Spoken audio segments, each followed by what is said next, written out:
అందరికీ నమస్కారం. APDSC 8th class social studies గ్రామీణ ప్రాంతాల పరిపాలన అనే టాపిక్ ఇప్పుడు మనం డిస్కస్ చేద్దాం. అలాగే టెట్లో వచ్చిన బిట్స్ కూడా మనం ఈ వీడియోలో డిస్కస్ చేద్దాం. వీడియో చివరి వరకు చూడండి. వీడియో కనుక నచ్చితే లైక్ చేయండి. 1765 ఆగస్టు 12న మొఘల్ చక్రవర్తి ఈస్ట్ ఇండియా కంపెనీని బెంగాల్ దివాన్గా నియమించాడు. ఈస్ట్ ఇండియా కంపెనీని బెంగాల్కు దివాన్గా నియమించిన వారు మొఘల్ చక్రవర్తులు ఏ సంవత్సరంలో అంటే 1765 ఆగస్టు 12. 1765 ముందు ఇంగ్లాండ్ నుంచి బంగారం, వెండి దిగుమతి చేసుకుని భారతీయ వస్తువులను కొనుగోలు చేసేది. ఈస్ట్ ఇండియా కంపెనీ ఏం చేసేవారంటే కంపెనీ వాళ్ళు ఇంగ్లాండ్ నుంచి వచ్చి వాళ్ళు ఏం చేసేవారంటే 1765లో బంగారం, వెండి దిగుమతులు చేసుకుని ఇక్కడ మనకి అమ్మి భారతీయ వస్తువులను వాళ్ళు కొనుగోలు చేసేవారు. దివాన్ అయిన తరువాత పన్నులు వసూలు చేసి వచ్చిన ఆదాయంతో ఎగుమతికి కావలసిన వస్తువులను కొనుగోలు చేసేది. 1770లో బెంగాల్లో భయంకరమైన కరువు సంభవించింది. Very important. బెంగాల్ కరువు ఏ సంవత్సరంలో వచ్చింది? 1770 సంభవించి 1/3 జనాభా తుడిచిపెట్టుకుపోయింది. 1,00,00,000 మంది చనిపోయారు. నెక్స్ట్ 1793 ఇయర్ చాలా ఇంపార్టెంట్ అండి. 1793 చార్లెస్ కార్న్వాలిస్ శాశ్వత శిస్తు పద్ధతిని ప్రవేశపెట్టాడు. Very important. టెట్లో కూడా అడగడం జరిగింది. శాశ్వత శిస్తు పద్ధతిని ప్రవేశపెట్టింది కార్న్వాలిస్. ఏ సంవత్సరం అంటే 1793.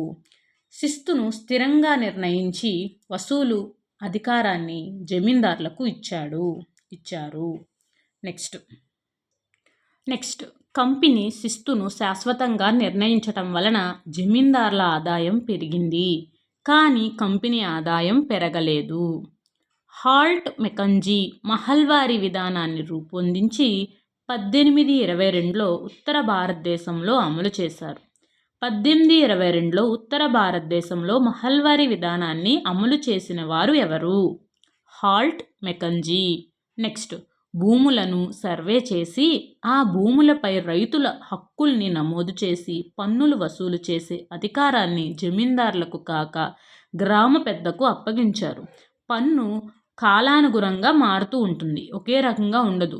అదే శాశ్వత శిస్తు విధానంలో అయితే ఒకే రకమైన పన్ను ఉంటుంది. ఇది అలా కాదు, కాలానుగుణంగా పన్ను అనేది మారుతూ ఉంటుంది. నెక్స్ట్ రైతువారీ విధానం. కెప్టెన్ అలెగ్జాండర్ రిడ్ చిన్న స్థాయిలో ఈ విధానాన్ని ప్రవేశపెట్టడానికి ప్రయత్నించాడు. తదనంతరం థామస్ మన్రో దీన్ని అభివృద్ధి చేశారు. ఇక్కడ రైతువారీ విధానాన్ని ప్రవేశపెట్టింది అలెగ్జాండర్ రిడ్, అలాగే అభివృద్ధి చేసిన వారు థామస్ మన్రో. ఈ విధానంలో మధ్యవర్తులు లేకుండా రైతులే నేరుగా ప్రభుత్వానికి పన్నులు కడతారు. నెక్స్ట్ అండి, రైతువారీ విధానంలో కంపెనీ అధిక ఆదాయం పొందాలన్న కోరికతో ఎక్కువ మొత్తంలో శిస్తును నిర్ణయించారు. రైతులు పన్నులు చెల్లించలేక గ్రామాలు వదిలి వలస వెళ్ళిపోయారు. నెక్స్ట్ యూరప్ కొరకు పంటలు. 18వ శతాబ్దం చివరి నాటికి కంపెనీ నీలిమందు, నల్లమందు సాగును ప్రయత్నించింది. కంపెనీకి అవసరమైన పంటలను పండించడానికి రైతుల్ని ఒప్పించి పండించారు. ఉదాహరణకు అస్సాంలో తేయాకు, బెంగాల్లో జనుము, యునైటెడ్ స్టేట్ ప్రావిన్స్లో చెరకు, ఉత్తరప్రదేశ్ పంజాబ్లలో గోధుమ, మహారాష్ట్రలో పత్తి, మద్రాసులో వరి పండించడం జరిగింది. ఇక్కడ భారతీయ నీలిమందు గిరాకీ వెరీ ఇంపార్టెంట్. ఇందులో నిజ్ రైతీ అనే టాపిక్ నుంచి కంపల్సరీగా టెట్లో ఒక బిట్ రావడం జరిగింది. ఇప్పుడు దాని గురించి కూడా మనం డిస్కస్ చేద్దాం. నీలిమందు మొక్క ప్రధానంగా ఉష్ణమండల ప్రాంతాల్లోనే పెరుగుతుంది. నీలిమందు మొక్క ఏ ప్రాంతంలో పెరుగుతుంది అని మనల్ని అడుగుతారు. ఉష్ణమండల ప్రాంతంలో. అలాగే 13వ శతాబ్దం నాటికి భారతీయ నీలిమందును ఇటలీ, ఫ్రాన్స్, బ్రిటన్ తయారీలో దుస్తులకు రంగులు అద్దడానికి ఉపయోగించారు. 13వ శతాబ్దంలో నీలిమందుని ఇటలీ, ఫ్రాన్స్, బ్రిటన్ వాళ్ళు దుస్తుల తయారీలో దుస్తులకు రంగులు అద్దడానికి ఉపయోగించారంట. అలాగే ఐరోపాలో నీలిమందు ప్రత్యామ్నాయంగా ఓడ్ అనే మొక్కను కూడా పెంచారు. ఎవరు? ఐరోపాలో నీలిమందుకు ప్రత్యయంగా. అయితే దీని నుంచి వచ్చే నీలి, వైలెట్ రంగులు పాలిపోయినట్లుగా ఉండేవి, నాణ్యత అనేది లేదు. ఓకేనండి. నెక్స్ట్, యూరప్ కొరకు పంటలు. 18వ శతాబ్దపు చివరి నాటికి కంపెనీ నీలిమందు, నల్లమందు సాగుకు ప్రయత్నించి కంపెనీకి అవసరమైన పంటలను పండించడానికి రైతులను ఒప్పించి పండించారు. ఉదాహరణకు అస్సాంలో తేయాకు, బెంగాల్లో జనుము, యునైటెడ్ ప్రావిన్స్లో చెరకు, ఉత్తరప్రదేశ్, పంజాబ్లలో గోధుమ, మహారాష్ట్రలో పత్తి, అలాగే మద్రాసులో వరి అనేది పండించడం జరిగిందండి. నెక్స్ట్, భారతీయ నీలిమందు గిరాకీ. నీలిమందు మొక్క ప్రధానంగా ఉష్ణమండల ప్రాంతాల్లోనే పెరుగుతుంది. 18వ శతాబ్దపు నాటికి భారతీయ నీలిమందును ఇటలీ, ఫ్రాన్స్, బ్రిటన్ దుస్తుల తయారీదారులు దుస్తులకు రంగులు అద్దడానికి ఉపయోగించారు. ఇప్పుడు మనకి బిట్టే విధంగా అడగడం జరుగుతుందంటే, భారతీయ నీలిమందును ఏ దేశాలు దుస్తుల తయారీదారులు దుస్తులకు రంగులు అద్దడానికి ఉపయోగించారు అంటే ఇటలీ, ఫ్రాన్స్, బ్రిటన్. నెక్స్ట్, ఐరోపాలో నీలిమందుకు ప్రత్యామ్నాయంగా ఏ మొక్కను పెంచేవారు? ఓడ్ అనే మొక్కను పెంచేవారు. అయితే దీని నుంచి వచ్చే నీలి, వైలెట్ రంగులు పాలిపోయినట్లుగా ఉండేవని, అలాగే నాణ్యత అనేది లేదని ఇక్కడ చెప్పడం జరిగింది. నెక్స్ట్, వెరీ వెరీ ఇంపార్టెంట్, నిజ్ రైతీ అనే టాపిక్లు మనకి టెట్లో అడగడం జరిగింది. డిఎస్సిలో కూడా ఒక బిట్ కంపల్సరిగా వస్తుంది.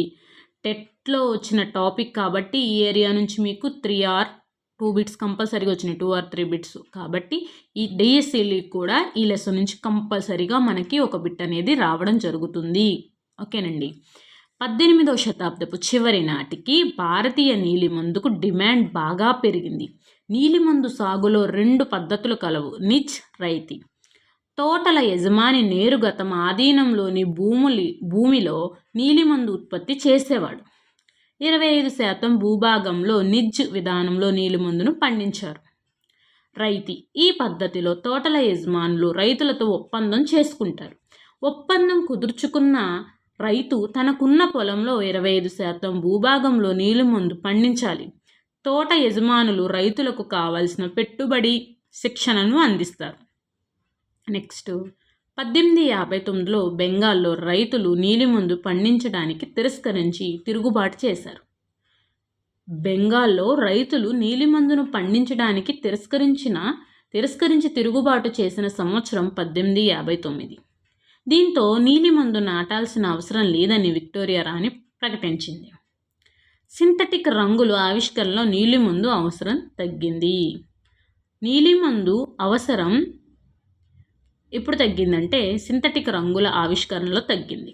నెక్స్ట్, ఈ లెసన్కు సంబంధించిన బహుళైచ్ఛిక ప్రశ్నలు అనేవి మనం ఇప్పుడు డిస్కస్ చేద్దాం. Very very important, just 25 bits అనేవి ఇప్పుడు మనం డిస్కస్ చేద్దాం.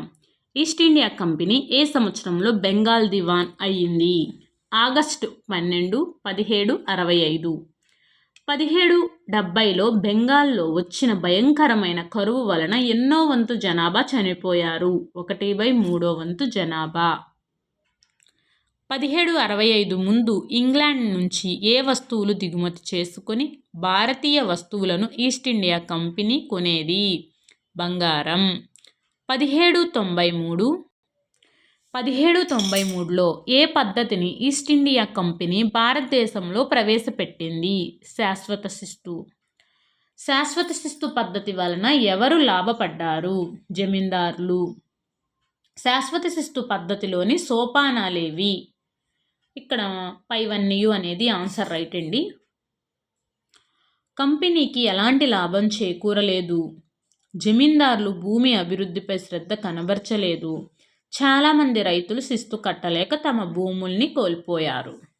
నెక్స్ట్, శాశ్వత శిస్తు పద్ధతిని ప్రవేశపెట్టినప్పుడు భారతదేశ గవర్నర్ జనరల్ ఎవరు? Corn Wallis. హాల్ట్ మెకంజీ రూపొందించిన విధానం మహల్వారీ విధానం. నెక్స్ట్, మహల్ అంటే గ్రామం. మహల్వారీ పద్ధతి ఏ సంవత్సరంలో అమలు చేశారు?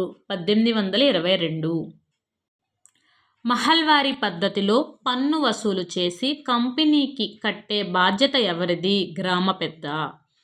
కెప్టెన్ అలెగ్జాండర్ రిడ్ చిన్న స్థాయిలో ఏ విధానాన్ని ప్రవేశపెట్టడానికి ప్రయత్నం చేశాడు? రైత్వారీ. దక్షిణ భారతదేశమంతా అమలు చేసిన విధానం రైత్వారీ పద్ధతి. నెక్స్ట్, రైత్వారీ పద్ధతి అభివృద్ధి చేసింది ఎవరు? Thomas Munro. అలాగే క్రింది ఏ పద్ధతిలో రైతులే ప్రభుత్వానికి పన్ను కడతారు? రైత్వారీ. ఏ శతాబ్దం చివరి నాటికి కంపెనీ నీలిమందు నల్లమందు సాగు విస్తరింపచేయడానికి ప్రయత్నించింది? 18వ శతాబ్దం. 18. నెక్స్ట్, భారతీయ నీలిమందు ధర చాలా ఎక్కువగా ఉండటం వలన యూరోపియన్ తయారీదారులు ఏ రంగుల తయారీ కోసం వోడ్ అనే మొక్కపై ఆధారపడ్డారు? నీలం, వైలెట్. నీలిమందు సాగులో ఎన్ని పద్ధతులు కలవు? 2 పద్ధతులు కలవు. తోటల యజమాని నేరుగా తన ఆధీనంలోని భూమిలో నీలిమందు ఉత్పత్తి చేయు పద్ధతి నిజ్. తోటల యజమానులు రైతులలో ఒప్పందం చేసుకుని పండించే పద్ధతి రైతీ. బీగా అనేది భూమిని కొలుచు ప్రమాణం. వెరీ వెరీ ఇంపార్టెంట్, ఎట్లో అడగడం జరిగింది. 1 ఎకరం భూమిలో ఎన్ని బీగాలు ఉంటాయి? 3. 1 ఎకరం భూమిలో ఎన్ని బీగాలు ఉంటాయి? 3. నెక్స్ట్, నీలిమందు పండించడానికి వ్యతిరేకంగా ఏ సంవత్సరంలో తిరుగుబాటు జరిగింది? 1859. నీలిమందు రైతులు ఏ రాష్ట్రంలో తిరుగుబాటు చేశారు? Bengal. Very very important. Video నచ్చితే ప్లీజ్ లైక్ మీ, సబ్స్క్రైబ్ మీ. థ్యాంక్ యూ సో మచ్ అండి. Keep watching.